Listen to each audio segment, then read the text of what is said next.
عصام صاصة تمت إحالته للجنايات بتهمة قتل شخص خطأ على الطريق الدائري في الطلبية.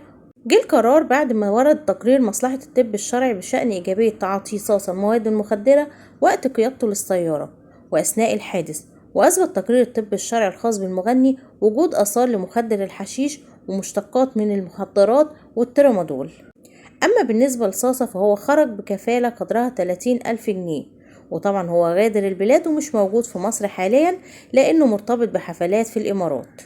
أما بالنسبة لمحامي المجني عليه فأكد إنه هو بيقنع أهل الضحية بالتنازل عن القضية مقابل الدية، والدية المتعارف عليها 100 من الجمال أو 200 من البقر أو 5 مليون جنيه كمبلغ مؤقت حتى الحكم.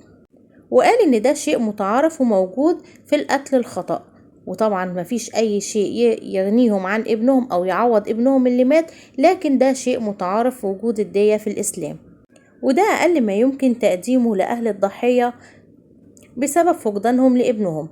خلص الفيديو اللي معانا النهاردة عن عصام صاصة. ما تنسوش تعملوا لايك واشتراك للقناة علشان يوصل لكم كل جديد.